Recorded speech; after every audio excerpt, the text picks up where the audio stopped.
Assalamualaikum warahmatullahi wabarakatuh. Kembali lagi teman-teman. Pada kesempatan kali ini kita akan belajar bersama tentang fikih muamalah. Seperti biasa, pembahasan pertama yaitu berkaitan dengan pengertian secara bahasa. Fikih secara bahasa yaitu mengetahui, sedangkan muamalah yaitu secara bahasa kepentingan.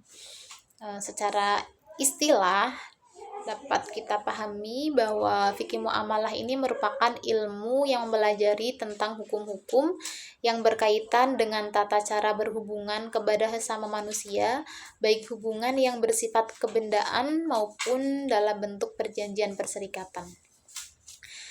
Bagaimana dasar dari fikih muamalah ini? Misalnya kita dapat melihat pada Quran surah Al-Baqarah ayat 188. A'udzu billahi minasyaitonir rajim. Bismillahirrahmanirrahim. Ya, Bismillahirrahmanirrahim. Wala ta'kulu amwalakum bainakum bil batili wa tudlu biha ilal hukam litakulu fariqam min amwalin nasi bil itsmi wa antum ta'lamun. Shadaqallahul adzim.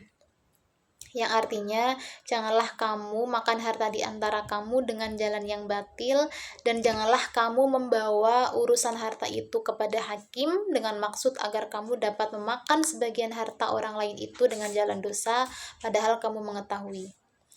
Selanjutnya, kita juga dapat melihat pada hadis Nabi, Bismillahirrahmanirrahim, inna rijalan yatakhawwaduna fi malillahi bighairi haqq falahumun naru yaumal qiyamah. Yang artinya ada sejumlah orang yang membelanjakan harta Allah secara serampangan atau asal-asalan dengan cara yang tidak benar, maka untuk mereka neraka pada hari kiamat. Hadis riwayat Bukhari.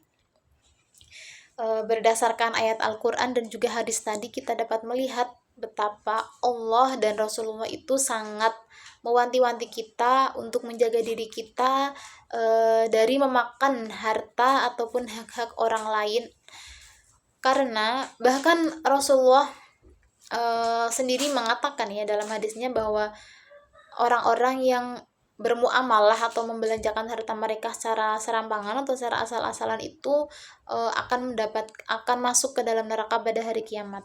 Semoga kita dapat senantiasa terjaga dan dilindungi oleh Allah dari perbuatan-perbuatan tadi. Dan selanjutnya yaitu ruang lingkup fikih muamalah. Secara umum ada dua, teman-teman, ruang lingkup fikih muamalah. Yang pertama adalah muamalah al-madiyah atau muamalah yang berkaitan dengan benda, misalnya bayi atau jual beli, syirkah, perkongsian, al-mudharabah, kerjasama, rohn, gadai, utang piutang, sewa menyewa, muzaraah, mukhabarah, dan lain-lain. Ruang lingkup yang kedua yaitu muamalah al-adabiyah atau yang berkaitan dengan tata cara. Ini misalnya hukum kekeluargaan atau akhwal syasiyah, hukum sipil, al-ahkam al-madaniyah, hukum pidana, al-ahkam al-jinaiyah, dan juga lain sebagainya. Tokoh-tokoh yang masyhur berkaitan dengan fikih muamalah ini misalnya ada Imam Abu Hanifah, Imam Malik bin Anas, Imam Syafi'i, Imam Ahmad bin Hambal, dan juga lain-lain. Dan apa sih manfaat kita dari belajar tentang fikih muamalah? Manfaat untuk diri sendiri.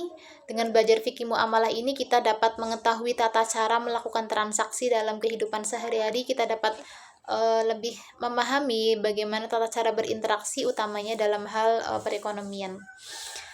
Adapun manfaat bagi orang lain yaitu dengan belajar ini dapat menertibkan transaksi atau muamalah sehingga hubungan antara manusia dalam konteks sosial dan transaksi muamalah komersial ini dapat lebih tertata dan disiplin.